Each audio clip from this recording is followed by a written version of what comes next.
savez, ça arrive de tomber dans la présence de Dieu, cette manière. Paul nous dit, pendant qu'il prêchait, je ne sais plus comment il s'appelait encore, le gars qui est tombé du 3e étage, mais tout le monde croyait qu'il était mort, mais Paul dit non, son âme est toujours là. Il est vivant. Et nous pouvons croire que le Seigneur restaurera sur notre sœur, il enlèvera toute douleur. Père Céleste, nous t'apportons notre sœur Lisa, c'est notre Dieu. Te prions, Seigneur, que toute douleur, Seigneur, qui l'empêche, Seigneur, de se concentrer sur toi, Seigneur, puisse être touchée par ta main puissante. Saint-Esprit, tu agis maintenant dans le nom de Jésus. Tu restaures, Seigneur, notre sœur, Seigneur, tu rétablis, c'est notre Dieu, s'il y a eu un choc cérébral, c'est notre Dieu, tu rétablis toutes choses, c'est notre Dieu. Afin, c'est notre Dieu, que vraiment, Seigneur, puisse participer pleinement, Seigneur, ce que tu es en train de faire dans ton Église, dans ces jours, Seigneur, qui arrivent, c'est notre Dieu, qu'il ne manque personne, Seigneur, que chacun d'entre nous puisse être positionné, Seigneur, afin de recevoir de ta part, Seigneur, notre Dieu, ton onction, ta puissance, Seigneur, pour agir puissamment dans le siècle dans lequel nous vivons, Seigneur, notre Dieu. Rétablis notre sœur, rétablis-la, c'est notre Dieu, et Seigneur, que toute anomalie devienne normale, c'est notre Dieu. Parce que dans l'Esprit, tu nous as donné tout ce qui contribue à la vie pour rétablir toutes choses comme il était ainsi, Seigneur. Seigneur, elle est venue en bonne santé, elle repartira en bonne santé. Elle est venue pour te louer, t'adorer, Seigneur, elle repartira plein de joie et plein d'allégresse comme nous avons chanté. Parce que c'est ta parole qui le dit. Et nous appuyons, pas sur notre propre sagesse, mais nous appuyons sur ta parole, Seigneur, qui agit maintenant, c'est notre Dieu, qui restaure maintenant, qui guérit maintenant. Dans le nom de Jésus, nous le croyons. Parce que nous sommes ton Église, ce que tu dis, c'est la vérité, Seigneur. Et nous appuyons sur ta parole. C'est une puissance, Seigneur, notre Dieu. Et ta parole agit puissamment dans le corps de notre sœur, Seigneur. Merci, Père, dans le nom de Jésus. Amen, Seigneur. Amen. Sois rétabli dans ton corps, ma sœur. Dieu te guérit maintenant. Dieu te montre sa puissance maintenant. Il te restaure maintenant. Il enlève tes douleurs maintenant. Alléluia.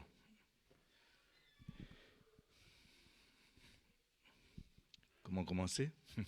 Comment commencer? Sois rétabli, ma sœur. Tu es parti, tu es tombé dans l'esprit ou tu es tombé parce que tu étais fait, tu ne sais pas? Ah, tu avais mal à la tête déjà. Ok. Voilà. Mais tu ressortiras pas avec le mal à la tête, hein? Ça, c'est la promesse de Dieu. Tu ressortiras pas avec le mal à la tête. Parce que c'est parce que Dieu veut que tu ressortes d'ici avec mal à la tête. Hein? Tu as répondu présent pour le Seigneur, Dieu répondra présent aussi pour toi.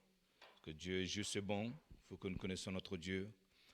Vous savez, c'est pendant le mois, j'étais en train de, pendant qu'on chantait, j'avais cette pensée que c'est vrai que ces derniers temps, dans le temps que nous vivons, surtout actuellement, nous avons besoin de bien connaître qui nous sommes et ce que nous sommes et pourquoi nous. C'est très important toutes ces questions parce que, vous savez, lorsque Jésus lui-même, quand il a commencé sa mission, il disait, je sais qui je suis. Lui, il savait bien sûr qui était. Lui, il posait la question, et vous, que dites-vous que je suis? Mais lui, il savait qui il était. Il savait d'où je suis. Il dit, je sais d'où je suis sorti et où est-ce que je vais. Et ces questions, c'est très important aussi pour nous. Nous devons savoir qui nous sommes, d'où nous sommes sortis. Parce que, vous savez, quand vous êtes né de nouveau, c'est toute une vie qui recommence, au fait. C'est plus l'ancienne vie, c'est une nouvelle vie, hein, c'est ce que la parole de Dieu nous dit. Comme nous naissions de nouveau, au fait, nous retrouvons notre vraie nature, nous retrouvons ce que nous sommes vraiment en Dieu, nous retrouvons l'homme spirituel qui est né maintenant, et c'est l'homme spirituel qui est important. Ce n'est pas l'homme charnel. Avant, nous avons vécu dans un corps charnel, nous avons vécu selon notre propre manière de vivre, selon ce que nous avons reçu de nos parents, selon la chair. Mais quand nous sommes nés de nouveau, nous devons tout réapprendre, en fait. Nous devons tout réapprendre. Où est-ce qu'on est sorti? quelle semence maintenant que nous avons reçue et pourquoi nous avons reçu cette semence, qu'est-ce que cette semence va faire en nous, qu'est-ce que nous allons devenir avec cette semence et où est-ce que nous allons avec cette semence, quel est le but que cette semence va faire dans notre vie. Et ces questions, nous devons pouvoir y répondre très clairement. Ça ne doit pas être quelque chose qui doit être compliqué quand on vous dit qui vous êtes, que vous puissiez dire je suis un enfant de Dieu, et que quand les gens paniquent, vous dites écoute, moi je ne panique pas parce que j'ai un père qui prend soin de moi. Quand tout le monde est en train de s'affoler comme dans la barque, mais nous devons être comme avoir la nature de Jésus, dormir en paix, être tranquille, être dans la paix. C'est pour ça que Jésus a dit, comme nous avons parlé ces derniers temps, soyez en paix et que votre cœur ne se trouble pas. Surtout pour nous, dans ce temps-ci, on a besoin de cela. Et on a besoin de croire cette parole. Vous savez, comme je disais la dernière fois, ce n'est pas seulement de dire Jésus, ta parole me fait du bien, me rassure. Non, ça c'est plus que, on doit aller plus que là. C'est bien que tu as compris que sa parole te fait du bien, mais c'est bien de comprendre que sur cette parole, tu peux te tenir debout. Sur cette parole, tu peux réussir, cette parole, tu peux croire que ce qu'elle dit va arriver dans ta vie. C'est ça qui est important. Vous savez, souvent, je parlais avec quelqu'un cette semaine, je disais ça, et je lui disais, la parole, on le connaît. On connaît la parole. Mais à un moment donné, on a besoin d'entendre la parole qui nous concerne, nous. Tu vois, on a besoin d'entendre cette parole, même si on la connaissait par cœur, même si on a l'habitude de réciter par cœur, mais quand cette parole vient à toi, qu'est-ce que tu fais avec cette parole? Comment tu vas le prendre, cette parole? Tu sais, des fois, je ne sais pas, quand vous étiez plus jeune converti, parce que maintenant je parle à des hommes faits maintenant, c'est ça. Et des fois, quand le Seigneur vous dit, lis ce passage. Et puis des fois, vous n'arrivez pas à dire, mais Seigneur, ce passage, je connais par cœur. Mais en fait, c'est quelque chose que tu n'as pas compris dedans. Ce n'est pas qu'il te dit, lis, il te dit, ce passage est pour toi. Prends ce passage et vive-le et tu verras ta situation. Parce que c'est pour ça que c'est toujours un cycle qui recommence et c'est toujours le même. Et Dieu va insister. Lis ce passage. Parce qu'en fait, il ne faut pas le lire seulement intellectuellement, mais il faut dire, au fait, cette parole, là, ne s'adresse pas à tout le monde, là. Même si elle est écrite dans la Bible pour tout le monde, mais elle s'adresse à toi. C'est la parole que tu as besoin pour te dire, comme Pierre a dit, sur cette parole, je jetterai mon filet et j'aurai le résultat que tu me demandes d'avoir. Et c'est la parole, pour nous, aujourd'hui, on doit la prendre comme ça. On ne doit pas seulement connaître la parole parce qu'il faut connaître la parole par cœur ou bien pour dire qu'on a une connaissance biblique, mais on doit dire, maintenant Seigneur, tout ce que je fais avec ma vie, je la bâtis sur ta parole. C'est pour ça que dites simplement une seule parole. Des fois, tu n'as pas besoin de connaître la Bible de la Genèse à l'Apocalypse par cœur, mais dites simplement une parole que j'ai besoin pour m'appuyer dessus. Je ne sais pas dans quelle situation que tu traverses, je ne sais pas dans quelle situation tu passes, mais tu as besoin d'une parole pour ça. Tu as besoin d'une parole pour vraiment comprendre ce qui se passe dans ta vie et t'appuyer dessus cette parole et tu auras la victoire. C'est comme ça la parole maintenant devient chère avec toi, devient un avec toi parce que tu es attaché avec cette parole et c'est cette parole qui te met debout. Alors c'est pour cela que tu dois connaître, Église, d'où tu es sorti. Tu es né de nouveau, tu as reçu la semence de Dieu, tu es un enfant de Dieu, tu dois connaître maintenant, comme Jésus a dit, je suis sorti du Père. Et tu dois dire la même chose, je suis sorti du Père parce que j'ai reçu la semence. Et tu dois savoir où est-ce que tu vas retourner au Père. Et ce que Jésus a dit, il dit, je vais vers mon Dieu et votre Dieu, je vais vers mon Père et votre Père. Jésus est le chemin. Là où Jésus est parti, là nous allons y aller aussi avec lui. On le suit de toute façon. Il est le chemin, c'est lui qu'on suit. Et c'est pour ça que quand nous connaissons ces choses, nous pouvons mettre en place des objectifs pour le futur. Nous pouvons mettre en place vraiment une nouvelle vie. C'est pour ça que les choses à laquelle nous étions attachés avant, ça n'a plus d'importance. Même que des fois, il nous rappelle, il nous fait perdre du temps sur ces choses-là. Mais nous avons besoin maintenant de connaître ce que Dieu veut que nous accomplissions pour nous. Et à fur et à mesure, il nous donnera sa parole pour bâtir notre vie, pour bâtir le nouveau monde qu'il veut que nous bâtissons. Amen. Mais voilà, ça c'est quand j'étais dans la louange, je recevais ça. Et je vais lire avec vous. Vous connaissez, mais je vais le relire. Dans Osée, vous vous rappelez quand je vous ai dit ça, Osée chapitre 4, et c'est très important de revenir là-dessus, parce que vous savez, c'est 4, verset 6. Mon peuple est détruit parce qu'il lui manque la connaissance. Et Dieu dit, puisque tu as rejeté la connaissance, je te rejetterai et tu seras dépouillé de mon sacerdoce. Puisque tu as oublié la loi de ton Dieu, j'oublierai aussi tes enfants. Et je relisais ça. Et le Seigneur me donnait la révélation aussi sur cette parole. Il me disait, au fait, ce n'est pas lui qui va oublier nos enfants. Mais c'est parce que tu as rejeté la connaissance, tu as refusé d'apprendre de moi, ben, tu n'auras rien à donner à tes enfants. Ce n'est pas Dieu qui va oublier tes enfants. C'est parce que tu n'as rien à donner à tes enfants qu'ils n'auront rien, au fait. Au fait, la faute ne vient pas sur Dieu, la faute vient sur toi-même, puisque tu rejettes les instructions que je vais te donner. C'est pour ça que dans Proverbe, il nous disait, mon fils, instruis-toi, ne rejette pas ce que ton père te dit, ce que ta mère te dit, ne rejette pas toutes ces choses. Et c'est pour ça, si tu n'as rien de Dieu, si tu rejettes ce que Dieu veut te donner, l'instruction que Dieu veut te donner, ben, Dieu aussi dit, je ne connaîtrai pas tes enfants parce que tu n'as rien à leur retransmettre. Tu n'as rien à leur donner. Et j'oublierai aussi tes enfants. Mais ce n'est pas sa faute à lui s'il a oublié tes enfants. C'est parce que toi, tu n'as pas pris ta part de responsabilité dans ce que Dieu te demande de faire. Amen. Et 1 Corinthiens, chapitre 2, c'est un passage que j'aime beaucoup aussi parce que pour moi, ça doit être la clé aussi pour comprendre le cœur de Dieu, tout ce qui se passe, parce que on peut le mettre dans toutes les circonstances, ce passage. C'est pour ça que j'aime bien le citer. Surtout, le verset 10, mais on va prendre depuis le début comme ça. Pour moi, frère, lorsque je suis allé chez vous, ce n'est pas avec une supériorité de langage ou de sagesse que je suis allé vous annoncer le témoignage de Dieu. Car je n'ai pas eu la pensée de savoir parmi vous autre chose que Jésus-Christ et Jésus-Christ crucifié. Moi-même, j'étais auprès de vous dans un état de faiblesse, de crainte et de grand tremblement.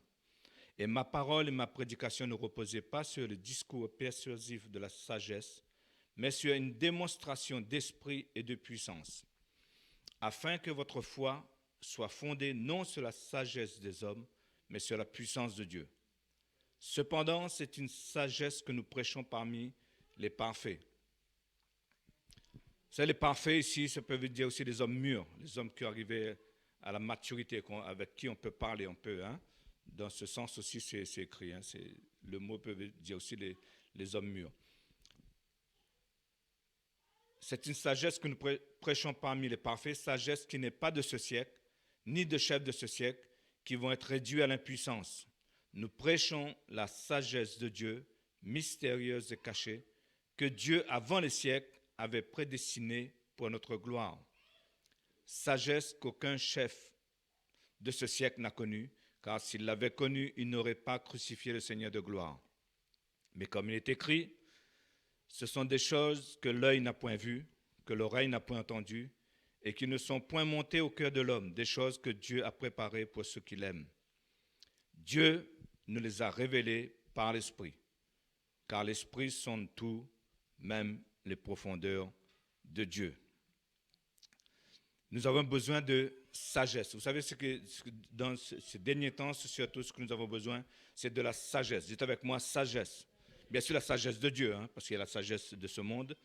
Mais nous avons besoin de la sagesse. Vous savez, la sagesse, c'est quoi? C'est pour ça que je vais vous parler d'oser. La sagesse, c'est de pouvoir retransmettre à l'autre ce que tu as reçu, mais avec une bonne pensée, un bon vocabulaire. Parce que vous savez, on peut recevoir une révélation et partager avec l'autre, et l'autre le mal prendre.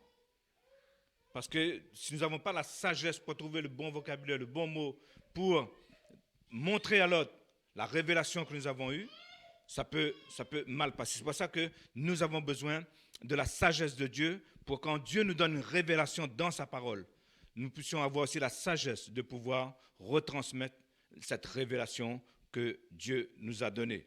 Amen. Alors, sagesse, c'est pouvoir retransmettre à l'autre ce que tu as reçu. J'ai besoin de la sagesse, et c'est ce que je demande toujours dans mes prières, c'est que comment vous transmettre ce que j'ai reçu de Dieu. Comment je peux vous retransmettre ça? Parce que pour moi, dans ma tête, c'est clair, pour moi, j'ai la révélation, mais comment maintenant le transmettre à votre pensée, afin que ce que je vois, vous voyez, afin qu'on puisse s'accorder dessus, afin de dire, ben, je comprends ce qu'il dit, parce que c'est là qu'on a besoin de la sagesse. Et souvent, c'est là que ça nous manque. C'est là qu'il y a des incompréhensions, après c'est là qu'il y a des préjugés, c'est là qu'il y a des choses, parce qu'on n'a pas assez, il manque de cette sagesse pour pouvoir transmettre ce que nous avons reçu. C'est comme ça, des fois, on peut être mal compris, des fois on dit, ben, au fait, pour moi, ça vous arrive jamais, des fois, vous allez dire quelque chose, vous croyez que l'autre va se réjouir, puis il est en colère. Vous dites, ben, au fait, c'était pas ça le but. Le but, c'était quand j'allais dire ça, on allait se réjouir ensemble. Mais au fait, l'autre a mal compris, mais au fait, parce qu'on n'a pas trouvé soit la bonne image, soit la bonne parole, ou soit la bonne expression, de lui retransmettre ce qui était dans ta tête, au fait, tu vois. Et c'est ça qu'on a besoin. Et c'est aujourd'hui, c'est avec ça que le diable travaille beaucoup pour nous diviser. Parce qu'il prend des exemples du vécu que tu as vécu dans la chair de ton passé. Mais c'est pour ça que nous avons besoin, comme on parle souvent ici, de connexion. Nous avons besoin de connecter dans l'esprit afin de comprendre ce qui se passe dans l'esprit de l'autre. Parce que l'esprit, lui, il va nous révéler. Ce qu'il a révélé à un, il révélera à l'autre. Il ne va pas dire le contraire. Il ne va pas faire les choses différemment, mais il vous retransmettra. Et c'est pour ça que nous avons besoin de cette sagesse. Et il faut de la sagesse pour cela. Tu reçois une révélation, il faut de la sagesse pour pouvoir le retransmettre. Amen. Révélation, c'est quoi? Ça veut dire, comme il parle ici, c'est quelque chose qui est dévoilé. Hein, quelque chose qui était caché, mais maintenant, c'est révélé maintenant. C'est révélé maintenant. Avant, tu ne voyais pas ça, et tout d'un coup, ben, tu as vu ça. Pourtant, tu as déjà lu, et tout d'un coup, là, c'est ça la révélation. Et parce que, comme il dit ici, Paul dit ici qu'il veut pas que Dieu, lui, ne veut pas que les choses soient cachées pour nous. Dieu nous les a révélées. Et après la révélation, dans notre esprit, nous avons besoin de comprendre pourquoi Dieu nous a donné cette révélation. Quel est le but que Dieu nous a donné cette révélation? Quand Jésus a posé la question à Pierre, qui dites-vous que je suis? Il a reçu une révélation parce que Jésus allait commencer quelque chose là. L'Église allait commencer, il va dire, c'est cette révélation que tu as eue, je bâtirai mon Église.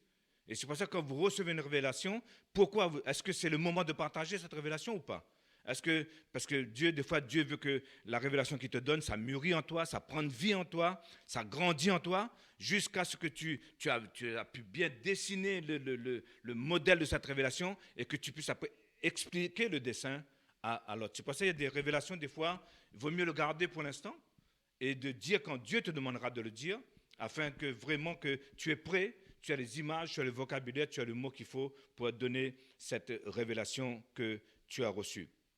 Alors, dans notre esprit, nous devons comprendre, c'est-à-dire la compréhension. Maintenant, après la révélation, il y a la compréhension, et de comprendre cette révélation. Et quand vous avez compris, c'est là que nous avons besoin de la sagesse pour construire ce que nous avons compris. Amen. Notre foi repose sur cette sagesse. Notre puissance repose sur cette sagesse. Et c'est pour ça que la sagesse, c'est la signature, en fait, de la chose. Quand tu signes, ça veut dire que c'est fait. Et c'est pour ça que nous avons besoin de sagesse. Dites avec moi, sagesse. OK. Et c'est pour ça que notre façon de voir et de comprendre sa parole dépend de la sagesse que Dieu a mis dans notre cœur. C'est pour ça que Jacques va insister, va dire que si vous manquez de la sagesse, demandez à Dieu. Parce qu'avec toutes les révélations qu'il recevait, il fallait avoir de la sagesse pour pouvoir le retransmettre comme il faut. C'est pour ça que nous avons besoin, Église, de la sagesse de Dieu pour pouvoir parler à notre monde autour de nous, pour pouvoir parler à nos enfants. Vous savez, chaque chose est différente. On ne peut pas prendre l'exemple de un et l'appliquer pour l'autre. Parce que les contextes sont différents, les choses sont différentes. Ça peut nous donner une idée comment faire la chose, mais la construction, ça ne se fera pas pareil. Et c'est pour ça que nous avons besoin de la sagesse de Dieu, parce que vos enfants et mes enfants ne sont pas pareils. Leur parler à mes enfants, peut-être c'est plus facile pour moi, le vote plus difficile, mais chacun, Dieu donnera la sagesse pour que nous sachions comment parler à nos enfants, et afin de pouvoir retransmettre les instructions que Dieu nous a données à nos enfants, afin que nos enfants ne soient pas oubliés de la part du Seigneur, mais que nous puissions vraiment leur donner ce qu'ils ont besoin pour que Dieu, un jour, parce que Dieu dit quand il les visitera, il faut qu'il ait quelque chose pour parler dans leur vie. Alors c'est pour ça que notre façon de voir et de comprendre sa parole dépend de la sagesse que Dieu nous a donnée. Et c'est cette sagesse-là que Paul dit ici, c'est un mystère. Un mystère. Et quand vous dites, et c'est pour ça que des fois ça arrive, et tout le monde a passé par cette étape, moi aussi j'ai passé par là, quand vous dites, ce que le pasteur prêche, j'arrive pas à comprendre ce qu'il dit. La raison, c'est qu'il vous manque de sagesse. C'est là que tu dis, donne-moi plus de sagesse pour comprendre ce qui vous manque, c'est-à-dire de la révélation.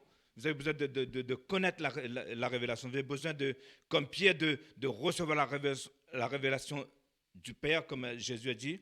Et c'est ça qui nous manque. Et Jésus a dit à Pierre, Pierre, c'est pas la chair et le sang qui t'ont révélé ça, mais c'est mon Père qui est dans les cieux. Et quand nous avons du mal à comprendre ce que Dieu dit, c'est qu'il nous manque la révélation du Père. La Bible dit que le Saint-Esprit, au verset... quel verset? Voilà, verset 11. Qui donc parmi les hommes connaît les choses de l'homme, si ce n'est l'Esprit de l'homme qui est en lui? De même, personne ne connaît les choses de Dieu, si ce n'est l'Esprit de Dieu. Or, nous n'avons pas reçu l'Esprit du monde, mais l'Esprit qui vient de Dieu. Nous pouvons connaître les choses de Dieu. Nous pouvons avoir la révélation qui vient du Père. Et c'est comme cela que nous reconnaissons que ça, c'est pas la chair et le sang. Ça, c'est le Père qui t'a révélé ça. Et c'est pour ça que, comme je vous disais, c'est la sagesse qui nous rendra parfaits. C'est-à-dire, comme il parle ici, des personnes matures, des hommes faits. Alors, il faut arriver à cet endroit où Dieu dit,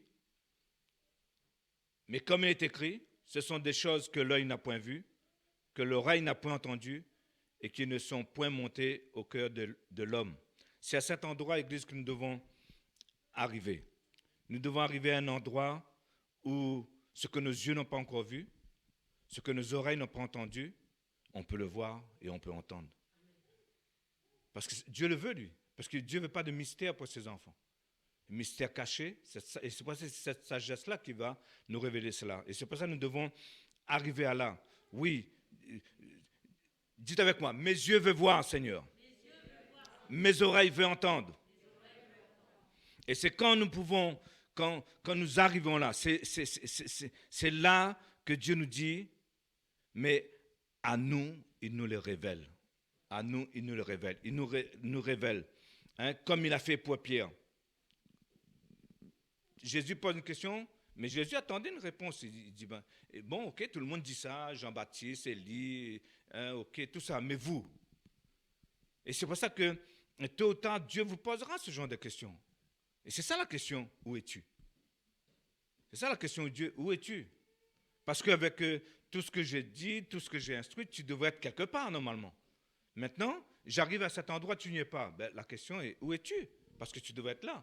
Et tôt ou tard, un jour que Dieu te posera la question aussi, pareil, il va te demander de ce qu'il t'a donné, qu'est-ce que tu as fait avec.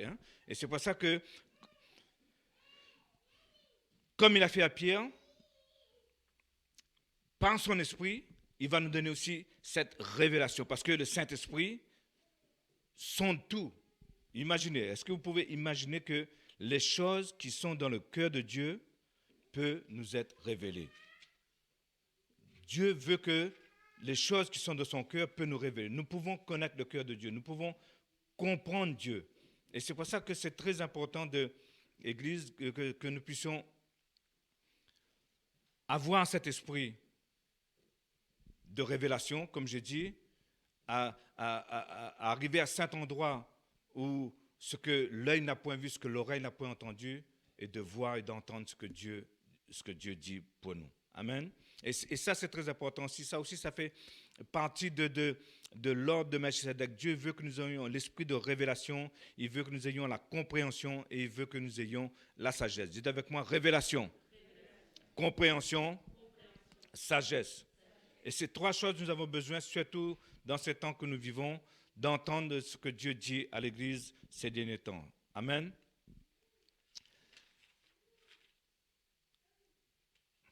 Attends, je reviens là-dessus un petit peu en arrière.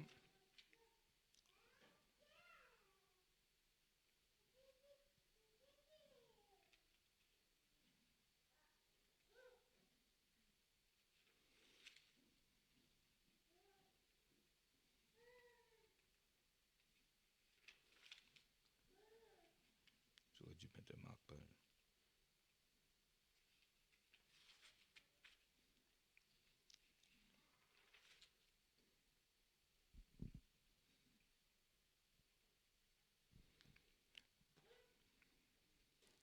Alors, c'est pour ça que sous l'ordre de Melchisédek, et c'est ce que je vais parler ce matin, que j'aimerais bien que vous reteniez ces choses, parce qu'il faut que, comme nous avons entendu ce matin, il faut que la peur et la crainte soient enlevées dans nos cœurs.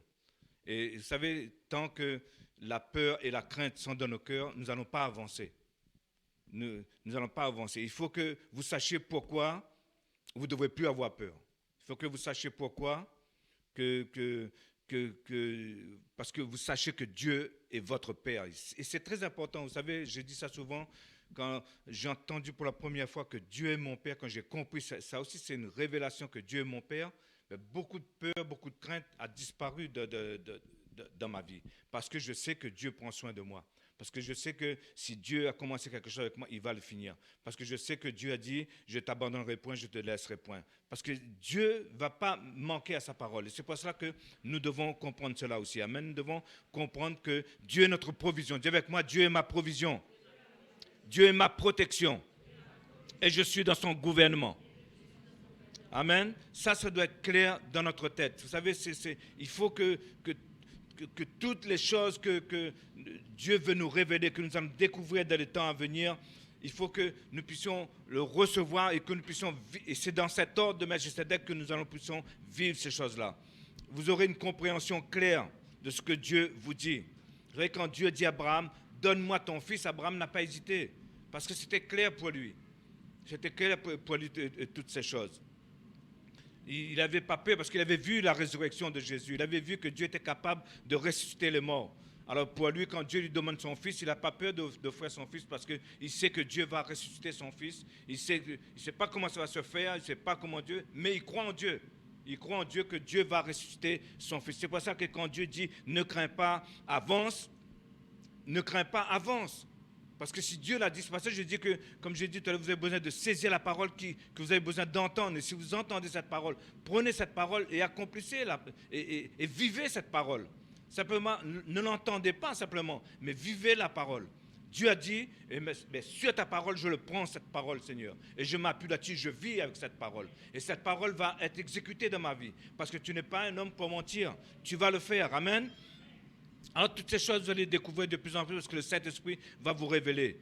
Vous aurez, votre compréhension va s'améliorer. Votre perspective de voir l'avenir va changer. Donne-moi ton fils Abraham. No problème, papa. Hein, vous allez comprendre ces trois dimensions. C'est quoi les trois dimensions? Vous avez compris ou pas? Alors, on verra si vous avez retenu la leçon. C'est quoi? Provision, protection, gouvernement. OK? Hein, les trois autres, révélation, compréhension, sagesse, c'était pour... c'était autre chose. Mais les trois dimensions que nous devons comprendre pour enlever la crainte et la peur, c'est de savoir que Dieu est notre source, c'est notre provision. Parce que sinon, on sait que Dieu est notre provision, nous n'aurons plus jamais peur de problèmes de finances. Nous n'allons pas nous inquiéter pour cela. Si nous savons que Dieu est notre protection, nous n'allons pas nous inquiéter. Où est-ce que nous allons dormir? Où est-ce que nous serons? Où est-ce que... Non, non. Nous devons... Et si nous comprenons que nous sommes dans le gouvernement de Dieu, nous savons que nous gouvernons avec lui. Quand nous disons avec lui, quand nous régnons avec lui, quand nous disons la chose arrive aussi. Parce que nous sommes dans son gouvernement et nous pouvons parler. Et nous sommes au-dessus. Vous savez, Jésus dit qu'il est assis au-dessus de toute domination. Et nous sommes assis dans les lieux célestes en Christ. Nous sommes dans son gouvernement. Amen. Et tout ce qui ne sera pas du gouvernement de Dieu, alors il sera écarté de nos vies. Parce que comme je vous dis, quand nous savons qui nous sommes, que nous sommes nés de nouveau, il y a une semence qui est en train de grandir en nous. Il y a des choses sur lesquelles avant on ne s'attachait pas, mais maintenant on veut s'attacher parce qu'on sait que ces choses-là, c'est l'essentiel de la vie. Parce que pourquoi? Il y a une nouvelle semence en nous. Notre pensée est renouvelée, notre façon de voir les choses est renouvelée. Maintenant, les choses du royaume nous concernent. Nous savons que notre part de ce que nous allons faire dans le royaume. Alors nous prenons conscience des choses, les vraies valeurs des choses, en fait. Il y a des choses qui n'étaient pas, que nous ne percevons pas comme des valeurs auparavant, mais maintenant ça va devenir des valeurs pour nous. Parce que tout ce qui est de mauvaises pensées, Dieu va enlever. Il changera notre façon de vivre. Amen. Dieu va retirer tous les faux gouvernements dans nos cœurs. Il va avoir un travail surnaturel du Saint-Esprit dans vos vies et qui changera votre façon de penser, qui changera votre caractère, qui changera votre façon d'agir et votre façon d'être. Le Saint-Esprit est en train de faire un travail en nous. Vous savez, c'est pour ça que je vous dis, chérissez la semence que Dieu a mis en vous. Veille sur ton cœur plus que toute autre chose, parce que la semence est là. Chérissez cette semence et vous allez voir cette semence, le travail qu'il va faire de votre vie. C'est ça le travail de la loi de l'esprit de vie, comme je vous parle souvent. C'est ça qui va faire que vous allez être capable d'accomplir des choses qui étaient impossibles pour vous auparavant. Parce que la semence grandit. La semence grandit en vous, la semence de Christ, c'est plus la semence que vous avez héritée de vos pères, de la chair, mais c'est la semence de Dieu en vous, la semence de son Fils qui est en train de grandir et que de plus en plus vous êtes en train de devenir comme son Fils. De plus en plus vous êtes en train de devenir comme Jésus. Parce que le Saint-Esprit nous vient en aide de la même manière qu'il a aidé Jésus, qu'il a été le leader de Jésus, il va nous aider aussi. Et toutes les choses de votre vie seront alignées avec le gouvernement de Dieu. Les choses de Dieu. Vous savez, c'est pour cela que quand cette parole que Jésus dit, cherchez premièrement le royaume de Dieu et sa justice, ça ne va pas être des choses loin pour vous. Ça va être des choses primordiales pour vous. Ça veut dire que j'ai besoin de connaître le royaume de Dieu. J'ai besoin de comprendre la justice de Dieu. Et c'est ça va vous être à cœur parce que la semence qui est en vous va vous attirer vers ces choses-là. Amen.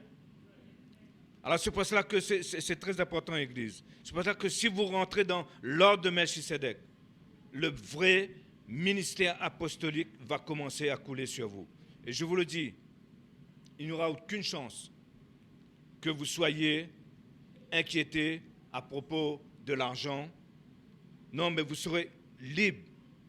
Parce que vous savez, si vous comprenez que Dieu... Vous savez, est-ce que Jésus s'inquiétait quand il arrivait pour payer les impôts? Non, il n'y a pas... la personne qui s'occupe de l'argent, il n'est pas là, le trésorier n'est pas là. Ah ben non, ben, il n'y avait que lui et Pierre. C'est Judas qui s'occupait. Hein? Ah ben, le trésorier n'est pas là, ben, on ne peut pas payer. Ben, ok, ben, Jésus, ça ne fallait pas. Pierre, va pêcher un poisson. Tu prendras ce qu'il faut. Il y avait même de trop, en fait, hein, de ce qu'il avait. Parce que jamais il s'inquiétait. Et c'est pour ça que Dieu veut que vous puissiez arriver à un stade. Vous savez, tout à l'heure, nous avons dit, nous allons arriver à un stade où ce que l'œil n'a pas encore vu, mais que nous puissions voir, ce que nos oreilles n'ont pas entendu, que nous puissions entendre, que nous puissions arriver à ce stade. J'ai 0 francs. 0 francs, c'est euro maintenant, c'est plus francs. Hein, non, j'ai rien sur mon compte, j'ai plus rien. Mais je sais que Dieu va pourvoir mes besoins.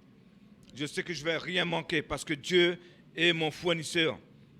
Dieu est celui qui pourvoit à mon besoin. Et c'est là que tu comprendras c'est quoi Jéhovah Jireh. Tu comprendras c'est quoi Yahvé Jireh. Parce que tu comprendras que, comme Abraham, tu sais que Dieu est celui qui pourvoit à tous tes besoins. Et c'est pour ça que l'ennemi nous tient avec ça. Vous savez, le Dieu de ce monde, c'est le Dieu de l'argent. Et il va te dire, ben, tu n'as pas d'argent, ben, tu ne peux rien faire. Ça, c'est la perspective, comment le monde voit les choses. Mais Dieu, lui, il dit, parle et la chose va arriver. Va pêcher, Pierre, et tu trouveras le poisson et tu trouveras ce qu'il faut pour payer ce qu'il faut payer. Amen. Il faut que vous arriviez à là, Église. Il faut que vous arriviez à là. Il faut que vous puissiez comprendre que le problème des finances, ce n'est pas un problème. Ah, il n'y a pas d'amen, hein, parce qu'ils ne sont pas sûrs, ils ne sont pas convaincus, cet esprit. Ils ne sont pas convaincus que tu es capable de les rendre riches. C'est pourquoi que Dieu a dit que le pauvre dit qu'il soit riche. Mais ce n'est pas simplement un mot, ça. Que le pauvre dit qu'il soit riche. Il faut que tu te projettes dans le futur et que tu te vois riche. Et que tu penses que dans le futur, tu amènes ici dans le présent. Et vous savez qu'Abraham s'inquiétait de rien et tout, Parce que pourquoi? Parce qu'il a vu le futur. Et c'est pour ça que vous devez comprendre aussi ce que Dieu veut que vous compreniez, afin que toute inquiétude disparaisse de votre vie, parce que le diable vous tient par la peur et par toutes les inquiétudes. Jésus a dit, pourquoi vous cherchez toutes ces choses? Ça, ce sont les païens qui le cherchent. Ne cherchez pas les choses de la manière que les païens cherchent. Cherchez les choses comme Dieu nous demande. Il dit, cherche mon gouvernement et cherche ma justice. Et tout ce que les païens cherchent là, vous l'aurez. Mais nous, on veut tous déjà ce que les païens, et après on verra les choses de Dieu. Mais ce n'est pas comme ça qu'il faut faire. C'est les choses de Dieu qu'il faut chercher avant. Parce que si nous cherchons comme les païens, nous deviendrons païens. Parce que nous aurons leur mentalité avec l'argent. Nous aurons leur mentalité à la manière de gérer les choses. Nous allons gérer notre famille, notre entourage à la manière des païens. Mais si nous connaissons le gouvernement de Dieu, si nous connaissons la justice de Dieu, et que nous avons toutes ces choses dans les mains, nous savons gérer ça autrement que comment les païens gèrent les choses. Et c'est pour ça que nous ne devons pas faire des choses contraires comme Jésus nous demande de le faire. Nous devons faire comme Jésus. Notre objectif, c'est chercher d'abord le royaume de Dieu et sa justice. Amen. Alors, vous n'aurez plus de stress financier. Amen. Vous serez complet. Fini la peur du manque d'argent. Vous savez, quand Dieu va vous emmener sous cet ordre, quelque chose va s'installer dans votre cœur. Hein? Et c'est ça qui est très important. C'est pour ça que je vous dis que nous verrons des choses que nos yeux n'ont pas encore vues. En fait, Dieu, la Bible dit que Dieu est le propriétaire du ciel et de la terre. Et nous sommes l'Abraham de Dieu. Dis avec moi, je suis l'Abraham de Dieu. Vous savez, Dieu va commencer déjà à retirer l'avidité et la convoitise dans nos cœurs. Tout ce que vous ferez pour Dieu, vous ne le ferez pas pour de l'argent. Vous savez, servir Dieu, c'est comme cela, au fait. Vous ne le ferez pas pour de l'argent. Tout ce que vous allez faire pour Dieu, vous ne le ferez pas pour de l'argent. Mais Dieu va s'occuper de vous.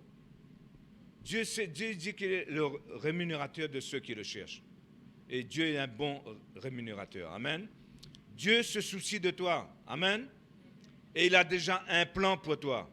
Et il va s'occuper de toi. Dis-le à ton voisin. Dieu se soucie de toi. Il a un plan pour toi. Et il va s'occuper de toi. Il va faire tout pour que son plan soit exécuté. Il veillera sur toi. Vous savez, Dieu a mis en place tout ce qu'il faut. Hein? Mais c'est à nous de rentrer dans son plan maintenant. Mais Dieu a mis en place tout ce qu'il faut pour que tu réussisses. Et c'est pour ça que quand vous allez rentrer dans ce genre de dimension, vous verrez que vos problèmes financiers vont être quelque chose du passé. Si vous rentrez dans l'ordre de Melchisedec, vous êtes dans la vraie vie apostolique. Alors c'est pour ça que permettez à cet ordre de rentrer dans vos vies. Et tous vos problèmes s'en iront. Parce que Jésus a dit, cherchez premièrement le royaume de Dieu. Et tout ce que vous avez besoin vous sera donné par-dessus tout. Amen. Et vous verrez que vous ne serez plus effrayé parce que vous avez peur du manque d'argent ou de quoi que ce soit. Et c'est pour ça que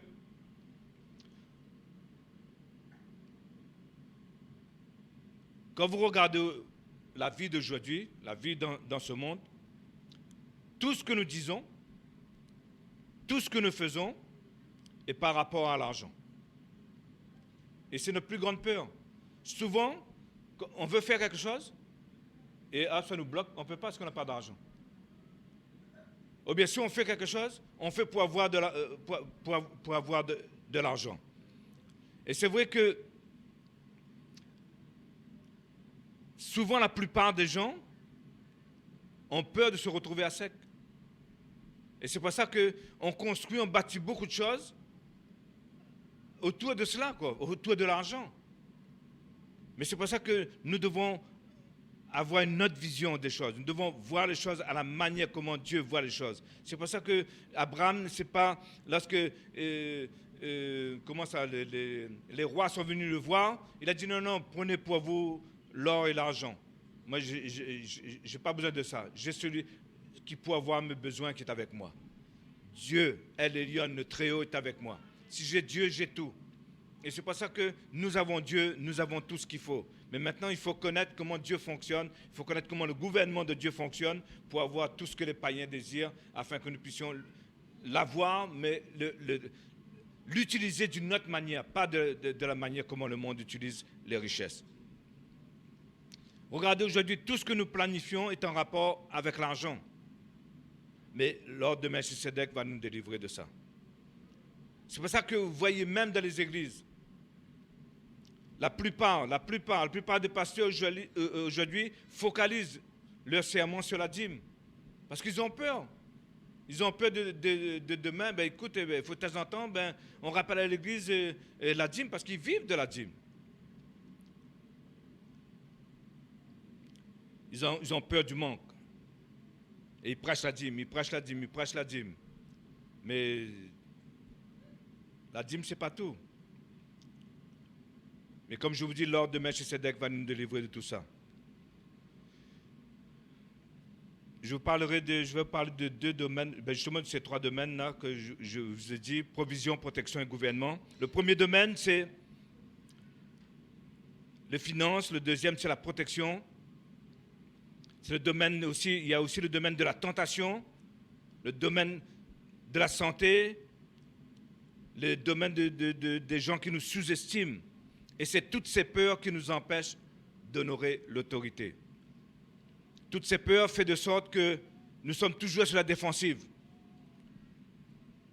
Pourquoi? Parce que nous méconnaissons la protection de Dieu. Nous devons connaître, vous savez que si nous sommes en protection, c'est pour ça que David peut dire que Dieu est mon abri, c'est mon abri sûr, c'est mon refuge. Je n'ai pas à m'inquiéter parce que je sais que je viens à Dieu et c'est ma protection.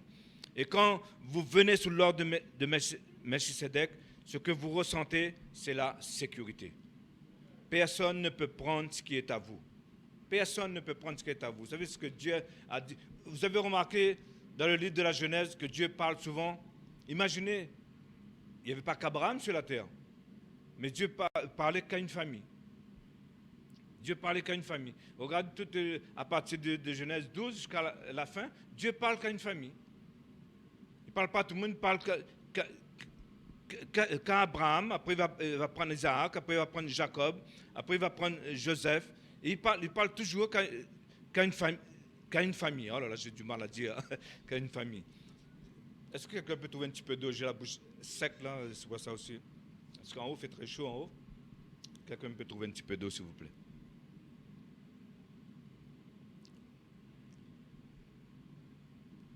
Voilà, c'est pour ça que je vous dis que quand Dieu fait une promesse sur vos vies, si Dieu l'a fait à vous, ça va s'accomplir.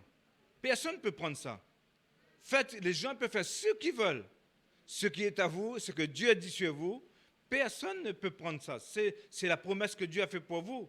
Gardez-le, serrez-le bien contre le cœur, laisse pas l'ennemi venir voler ou bien fait comme Ésaü, le vendre pour une bouchée de pain.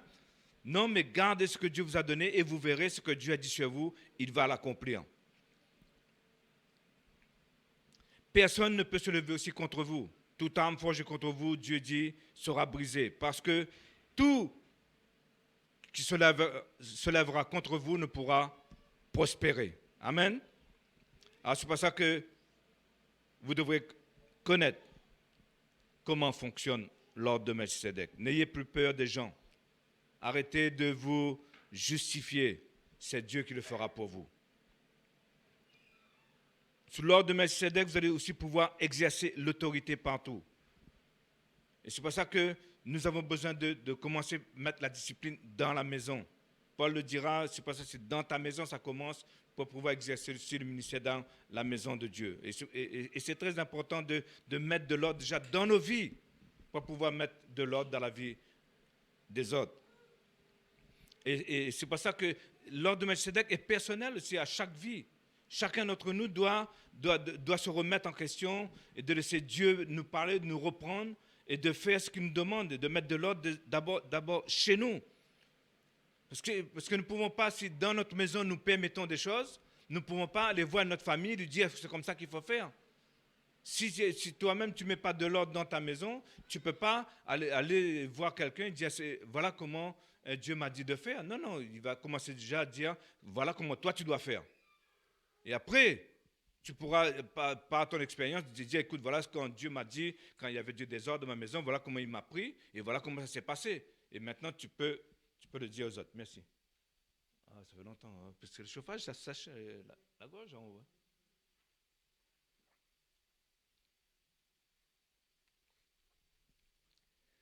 Merci. Elle est bien fraîche en plus. Ah ouais, vous avez froid, mais en haut, il fait chaud. En haut. Voilà. Alors, c'est pour ça que tant qu'il n'y a pas d'autorité dans la maison, les personnes rebelles continueront aussi à vous attaquer. Pourquoi? Parce qu'ils ont un prétexte pour vous attaquer. Mais si dans ta maison, il y a de l'ordre, et quand tu dis quelque chose, ils ne peuvent rien te dire. Parce que c'est comme ça. C'est la vérité. Voilà comment ça fonctionne. Alors, c'est pour ça que rien de ce que personne vont faire ne trouvera du succès, parce que Dieu dit qu'il brisera toute arme forgée contre vous. Les gens pourront parler de votre dos, mais moi, je sais que pour moi, peu importe ce qu'ils cherchent à me faire, rien ne pourra m'atteindre, parce que c'est la promesse de Dieu. Lorsque j'ai mis ma vie en règle avec l'ordre de Melchisédek. Et c'est très important de comprendre ça, Église. Vous savez, il faut, quand j'aurai fini, il faut reprendre tout cela pour refaire. De l'or et de partout. C'est pas grave. Je reprends la semaine prochaine. Je fermerai bien celui-là, tu vois. Comme ça, il va rester. Amen. Mince, voilà. Je peux prendre ton mot. Voilà, moi, bon, ça va, ça vous a réveillé un peu comme ça. Ok. Voilà, c'est pour ça que nous devons comprendre l'ordre de Melchisédek selon la provision, mais nous devons connaître aussi le domaine de la protection, que sous l'ordre de Melchisédek, il y a une protection dans nos vies. Concernant votre appel, ne soyez jamais sur la défensive. Vous savez, il y a des personnes qui connaissent leur appel. Ne cherchez pas à vous défendre. Dieu va vous emmener à accomplir votre tâche de toute façon. Il ne va pas manquer à ça. Dieu est trop puissant. Personne ne peut combattre Dieu. Qui peut combattre Dieu? Si Dieu vous a dit des choses, il va vous emmener là.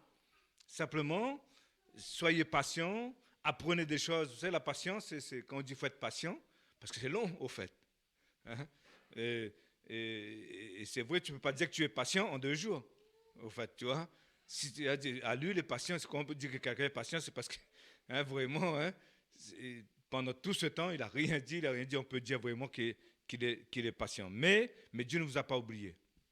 Dieu, vous savez, comme je dis souvent, pendant 13 ans, Dieu n'a pas parlé à Abraham, mais Dieu ne l'avait pas oublié quand même. Pendant 13 ans, il n'a pas parlé, mais Dieu n'a pas oublié. Dieu est revenu. Quand il était prêt, Dieu est revenu et a continué le travail avec lui. C'est pour ça que je vous dis, Église, ne vous levez pas contre l'autorité.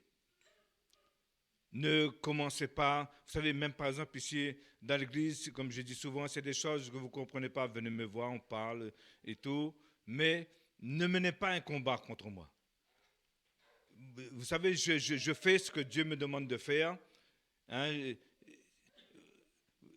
Vous savez que quand un soldat reçoit des ordres, quand il accomplit ce que on lui demande d'accomplir, on ne peut pas dire qu'il est fier, il se prend pour qui. Non.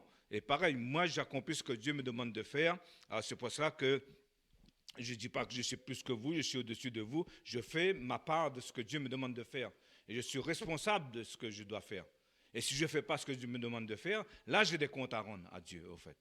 C'est pour ça que je vous dis, s'il y a des choses, des fois, vous ne comprenez pas, je préfère que vous me preniez à part, on parle, parce que des fois, ce n'est pas évident de tout dire sur l'estrade. Mais n'ayez pas des préjugés de votre tête. De dire, ah ben non, c'est pas comme ça se passe. Ah non, c'est pas comme ça. Non, si vous ne comprenez pas, venez me voir. Hein? Parce que je vous dis, le soldat qui obéit des ordres, il n'est pas fier, non? Hein? Mais il fait simplement ce qu'on lui a demandé de faire. Et moi aussi, je fais ce que Dieu me dit de faire. Amen. Vous savez, moi je rappelle au départ qu'on a commencé justement à mettre de l'ordre dans l'église. Parce que bon, on a démarré avec tout le monde était là et on ne savait pas trop comment y arriver. On invitait tout le monde, on invitait tous les pasteurs, on invitait tout et chacun avait son idée. Et vous savez, on ne peut pas bâtir comme ça. Et à un moment donné, le Seigneur nous a donné des stratégies, des choses à mettre en place. Et je rappelle toutes les attaques qu'on a eues à ce moment-là. C'est quand on a commencé à mettre de l'ordre, c'est là qu'il y a eu des attaques, il y a eu des tris, il y a eu et tout d'un coup, pour les personnes qui étaient là, on est devenu une secte, ou bien on n'avait pas d'amour. Ça, on entend ça partout, ça. Ah ben non. Je venais plus. Vous savez, j'aime dire ça souvent. Jésus a dit, vous savez, les gens tout d'un coup, même s'ils ne connaissaient pas la Bible, ils connaissent la Bible. Jésus a dit, il abandonne 99 de ses brebis pour chercher une seule. Non, mais je dis, souvent, j'aime dire ça souvent, et comprenez bien l'écriture. Jésus a dit, quand une brebis s'égare, il va chercher. Mais si une brebis décide de quitter la maison, il ne va pas chercher. Il n'abandonne pas les 99 pour aller chercher. Non, quand une brebis s'égare, comprenez bien les Écritures aussi. Et vous savez, et souvent les gens, vous savez, les gens ont dit beaucoup de choses après de nous. Ah ben lui, le pasteur, il n'a pas fait l'école biblique, voilà, tout ceci, tout cela. Mais moi, je sais pourquoi Dieu m'a appelé, je sais. Vous savez, des fois, je remercie Dieu de ne pas avoir fait l'école biblique. Parce que quand je vois, pas tous, mais quelques-uns des pasteurs qui sortent de l'école biblique, ben, je n'ai pas envie de les ressembler, en fait. Je n'ai pas envie de ressembler à ça. Alors, je préfère comment Dieu m'a formé. Je préfère l'école du Saint-Esprit, comment il m'a formé, comment il m'a instruit, comment il m'a appris des choses, que des fois apprendre des stratégies, mais qu'il n'y a pas d'amour qui motive la stratégie. Alors bon, en fait, tout cela pour vous dire, arrêtez d'avoir peur, rentrez dans l'ordre de Melchisédek et vous aurez la provision et la protection. Alors, le troisième domaine, c'est le gouvernement souverain de Dieu. Il faut que nous comprenions que c'est lui qui est le dirigeant de son gouvernement. Il faut que nos émotions soient sous contrôle. Vous savez, quelqu'un vous énerve, mais la Bible dit, le fruit de l'esprit, un fruit de l'esprit s'appelle la maîtrise de soi. C'est pas facile aussi, la maîtrise de soi. La maîtrise de soi, c'est quand la chair déchire et puis tu restes comme ça. Tu es là, tu dis, oh là là. Mais ça s'apprend. C'est des choses, on n'a pas, mais ça s'apprend. Parce qu'avant, on faisait quand on appartenait à ce monde, dès qu'il y a une réaction, on réagit. Mais maintenant, Dieu dit, non, il te cherche, il te pousse à la faute, mais sois plus intelligent que lui, en fait. Maîtrise-toi. Et ça, c'est des choses pas faciles aussi. Alors, c'est pour ça que ça, c'est qu'on doit connaître ce domaine du gouvernement de Dieu. Parce que quand tu es dans le gouvernement, tu as des choses que tu peux faire, des choses que tu ne peux pas faire, des choses qui doivent être sous contrôle. La dépression arrive, vous avez le pouvoir de le chasser. L'oppression arrive de vos pensées, vous rabaisse, vous avez le pouvoir de le chasser. Amen. Vos propres pensées, vos sentiments, vous pouvez les changer. Vous ne devez plus avoir peur de toutes ces attaques de l'ennemi.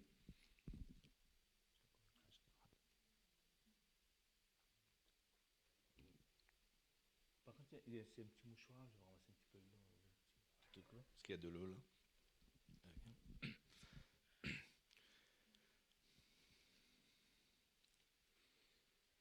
Alors, il faut laisser nos pensées changer, il faut laisser nos sentiments changer et d'arrêter d'avoir peur, surtout en ce moment avec tout ce qui se passe. La Bible dit que le faible dit je suis fort. Dis avec moi, je suis fort. Oh là là, c'est pas assez fort ça. Je suis fort. C'est pas, c'est vrai qu'il faut que nous comprenions que nous sommes quelqu'un de très puissant avec Dieu. C'est pour ça que je vous ai dit à l'introduction que nous devons savoir d'où on est sorti et où est-ce que nous allons. C'est toute la clé est là aussi.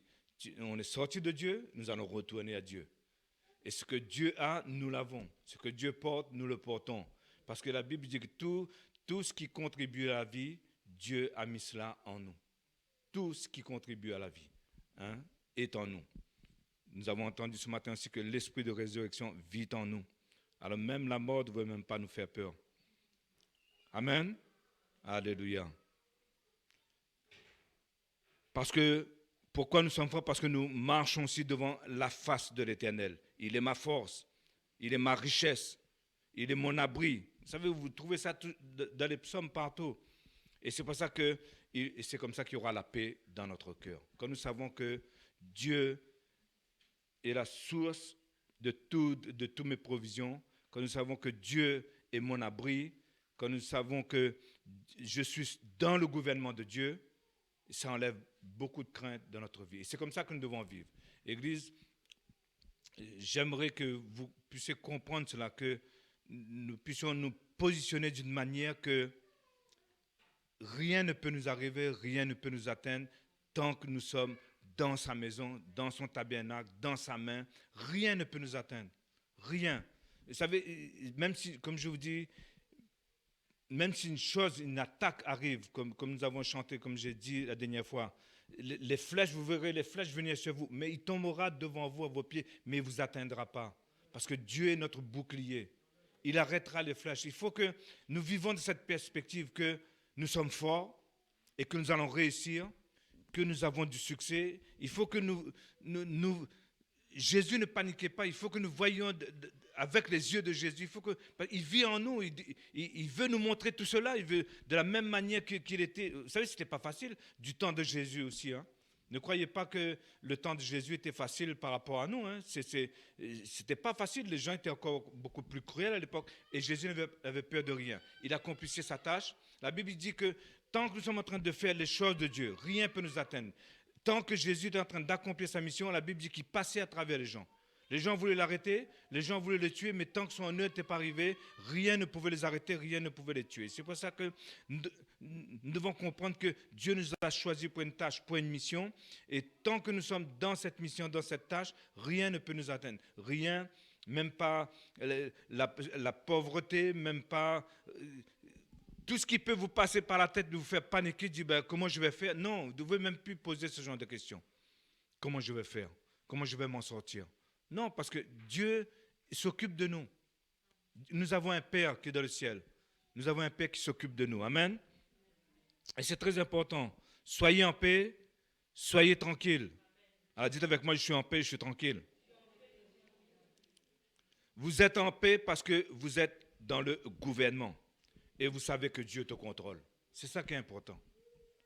Dieu te contrôle. Pourquoi je panique? C'est ce que Jésus a dit dans le bateau. Je suis là, pourquoi vous paniquez? Pourquoi vous affolez? Je suis là. Et vous savez, et nous sommes dans son gouvernement et nous savons que Dieu est au contrôle de toutes choses. Rien dans votre corps ne sera hors contrôle. Toutes les peurs, toutes les inquiétudes sont dans les mains de Dieu. Amen. Et c'est comme ça qu'on est en paix et qu'on a le repos avec nous-mêmes. Dans son gouvernement, Dieu nous autorisera que comme j'ai dit tout à l'heure, que nos yeux voient et que nos oreilles entendent. Et là, nous serons sécurisés parce que nous avons entendu la voix de Dieu. Vous savez, des fois, dans des moments, moi j'ai vu dans ma vie, dans des moments de panique, dans des moments où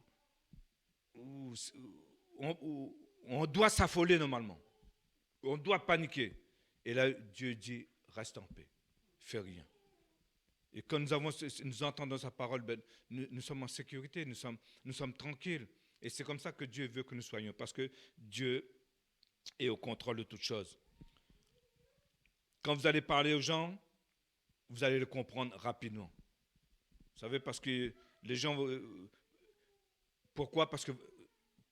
Pourquoi je dis ça? Parce que...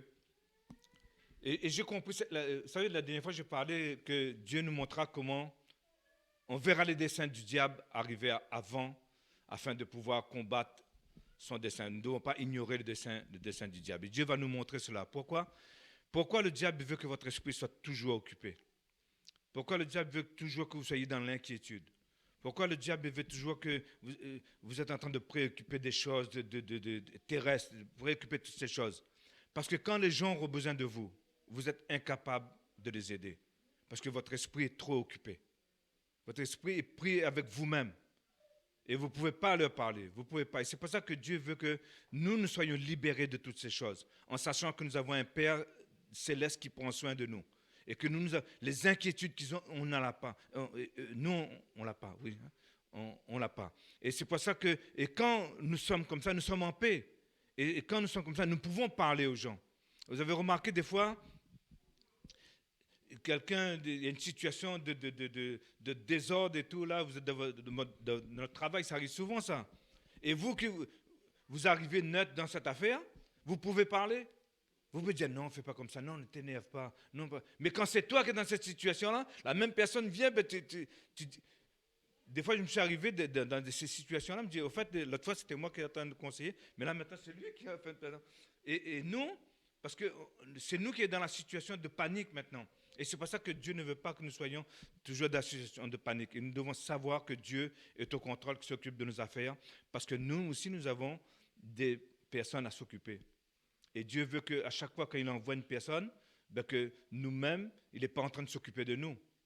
Parce que nous, on est en panique, on est en train de s'inquiéter. Et qu'est-ce que tu vas dire aux gens, en fait? Hein, d'ailleurs, tu ne prendras même pas le temps pour eux. Tu vas dire, écoute, j'ai mes problèmes. Hein, et chacun pour soi, Dieu pour tous. Hein, comme ils disent, des fois, ils aiment dire. Hein. Ah, Dieu, écoute, non, Dieu veut que tu prends soin aussi des personnes qu'il envoie pour toi. Et c'est pour ça que nous avons besoin que notre esprit soit reposé, que notre esprit soit en paix. C'est pour ça que je vous dis, si vous avez plein de soucis, plein de problèmes, vous n'allez pas pouvoir écouter les gens. Si à l'intérieur de vous, il y a des luttes, vous ne pouvez rien discerner. Vous serez dans la confusion. Et c'est pour ça que Dieu veut que vous soyez en paix. Amen. Dis à ton frère, sois en paix. Il y a quelqu'un à côté de toi. Sois en paix, sois en repos. Amen. Et pour cela, c'est pour ça que nous avons besoin aussi de l'ordre de Melchisedec. C'est le prince de la paix. Hein, et il veut que nous rentrons dans son repos. Son repos, c'est son gouvernement. Et vous savez, moi, ce que je souhaite pour vous, Église, dans ces derniers temps, c'est que vous fassiez des dommages importants dans le camp de l'ennemi. Hein? Il faut que vous arriviez à faire... Et c'est pour ça que ne vous mettez pas sous son joug. Ne laissez pas rien venir vous troubler dans votre esprit. Dieu s'occupe de vous. Si je dois résumer une phrase, dites-vous bien, il y a un problème qui arrive, quoi qu'il arrive, dites, Dieu s'occupe de moi. Et continuez à faire ce que Dieu vous demande de faire. Dieu s'occupe. Ah, ta voiture va casser, tu ne sais pas comment faire, Dieu s'occupe. Dieu s'est occupé, hein, Dieu s'occupe.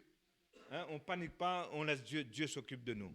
Mais parce que l'ennemi va essayer de revenir avec les mêmes attaques qu'il a fait auparavant. Parce que le diable, il est comme ça, lui. Tant que ça marche, il continue. Et s'il voit que vous ne paniquez plus là-dessus, vous passez à autre chose, ben il va s'arrêter aussi. Mais tant que tu paniques, oh là là, j'espère que ma voiture ne va pas me lâcher. Ah, j'espère que la fin du mois, j'aurai assez d'argent pour ça. Ah, non, arrêtez de penser comme ça. Dis, Dieu s'occupe de moi. Dieu s'occupe de mes affaires. Amen. Afin que vous puissiez, comme je vous dis, ce que je veux, que vous fassiez des dommages importants dans le royaume des ténèbres. Alors, rentrez sous cet ordre, venez sous cette grâce, venez sous cette couverture. C'est pour ça que nous avons besoin d'être forts dans notre esprit. Et comprenez que vos problèmes de finances, c'est réglé sous l'ordre de Melchisedec. Votre problème de santé, c'est réglé. Votre problème de protection, c'est réglé. Dieu est avec vous et il est pour vous. Amen. Dites avec moi, Dieu est avec moi et il est pour moi. Alors, Dieu dit, je vous donne ma paix. Alors, prenez sa paix. C'est pour ça que je vous dis, comme je vous dis tout à l'heure, vous connaissez cette parole, hein? Je vous donne ma paix, je vous laisse ma paix. Vous connaissez ça. Mais maintenant, si la parole vient avec vous, et si la parole vient vers vous, et là que vous entendez, je vous donne ma paix. Qu'est-ce que tu fais avec ça maintenant? Et Dieu te dit ce matin, je vous donne ma paix. Est-ce que tu dis, oh oui, je sais, c'est écrit par là. Non, tu prends et tu vives la paix de Dieu. Tu le prends, tu vives, parce que c'est la parole de Dieu, c'est pas ma parole ça. Moi je vous dis que Dieu dit, il vous donne sa paix. Mais vous prenez sa paix. Parce qu'il sera fait selon votre foi. Hein. Si tu ressors d'ici et tu recommences à vivre dans l'inquiétude, tu commences à paniquer, tu commences à t'affoler, Dieu te dira, tu as bien entendu ce que je t'ai dit tout à l'heure? Je te donne ma paix. Mais prends sa paix. Mais souvent, non. C'est ça que j'essaie de vous faire comprendre ces derniers temps, c'est que souvent, la parole de Dieu, on le prend simplement comme un repas qui est bon dans la bouche. Mais ça va continuer à travailler dans notre corps, en fait. Et il faut que, une fois qu'on l'a mangé, ben, il faut que ça passe dans tous nos membres et ça fait le travail qu'elle doit faire. Simplement pas dire, ah ben c'était bon dans la bouche, ah oui c'est bien, j'ai bien mangé ce matin. Non, non, il faut que la parole de Dieu continue. Prenez la parole de Dieu et vivez avec la parole de Dieu. Et vous allez voir que beaucoup de choses vont changer dans votre vie. Soyez forts dans votre esprit. Comme je vous dis, comprenez que vous pouvez régler vos problèmes de finances, de santé et de protection. Amen. Comprenez que vous pouvez avoir son repos, sa paix, parce que tu fais partie de son gouvernement. Amen. Et si vous comprenez tout ce que Dieu nous a enseigné à travers l'ordre de Melchisedec, vous marcherez différemment. Vous serez tellement reposé que vous allez comprendre rapidement tout ce qui se passe autour de vous. Vous ne serez pas paniqué avec tout ce que vous entendez. Aujourd'hui, plus que j'entends les infos, plus que j'ai envie de rigoler. Je dis, comment les gens peuvent avaler tout ça? J'ai dit, franchement, on a rendu les gens stupides et bêtes, hein, parce que les gens arrivent à... Moi j'étais vous voulez faire une expérience, enregistrez tout ce qu'ils disent. Et vous allez voir toutes les contradictions qu'il y a au fur et à mesure. Et les gens croient même. Il y a des mensonges depuis le début jusqu'à la fin, et les gens croient. Les gens croient ce qu'ils disent. Parce qu'on a mis un gros titre, professeur un tel, et puis enfin bref, hein, j'arrive pas à dire le nom, hein, tellement des noms compliqués, hein, afin que ça sonne bien, que les gens disent, ah ben c'est lui, il dit, ça doit être vrai. Hein. Mais soyez intelligents, Église. Dieu nous donne l'intelligence pour savoir ce qui se passe autour de nous. Il y a la domination de Dieu dans nos vies.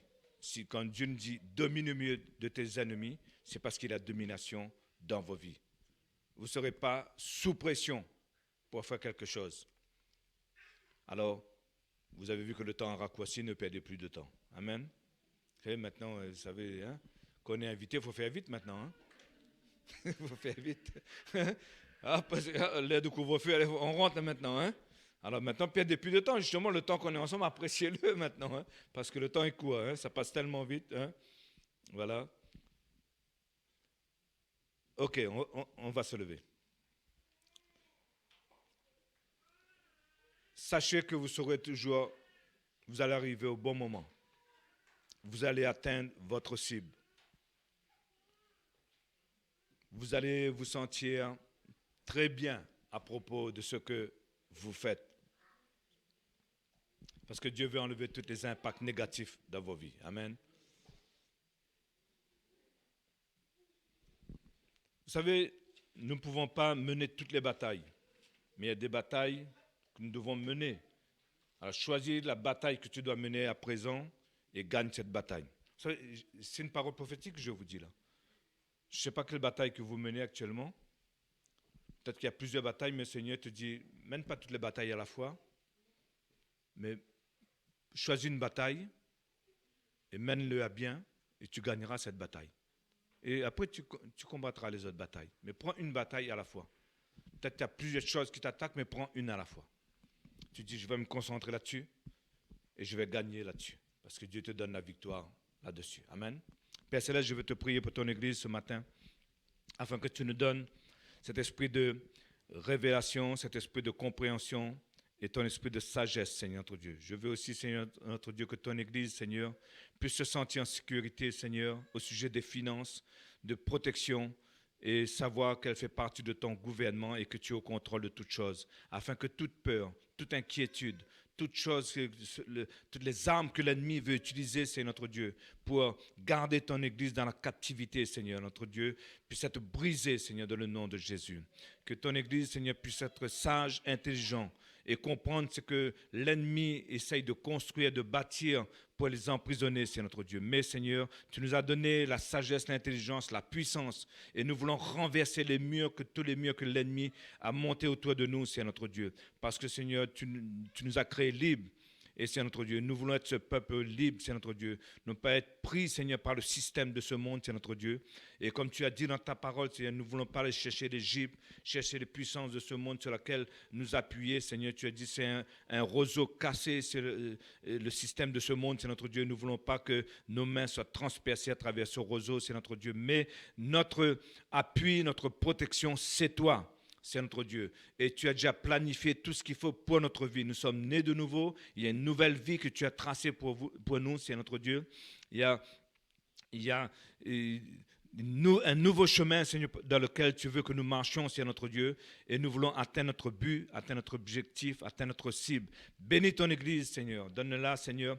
Renouvelle ses pensées, renouvelle son intelligence, donne-la de l'assurance, et Seigneur, qu'elle comprenne ta parole, qu'elle s'appuie sur ta parole, et que vraiment, Seigneur notre Dieu, le faible puisse dire je suis fort, et le pauvre puisse dire je suis riche, parce que, Seigneur, ce que tu as prévu pour eux, ce que tu as prévu pour ton Église, c'est notre Dieu. Tu as dit, Seigneur, je bâtirai mon Église et les portes de l'enfer ne prévaudront point contre elle. Et c'est notre Dieu, nous voulons faire reculer les portes de l'enfer autour de nous, Seigneur, autour de cette ville, autour de nos familles. Et c'est notre Dieu, que la sagesse, Seigneur, remplisse ton Église, afin, Seigneur, notre Dieu, qu'elle puisse, Seigneur, accomplir, Seigneur, et comprendre, Seigneur, notre Dieu, sa destinée. Qu'elle sait d'où elle vient et où est-ce qu'elle va, c'est notre Dieu. Nous sommes sortis de toi, nous retournerons à toi. Merci Père, dans le nom de Jésus. Amen.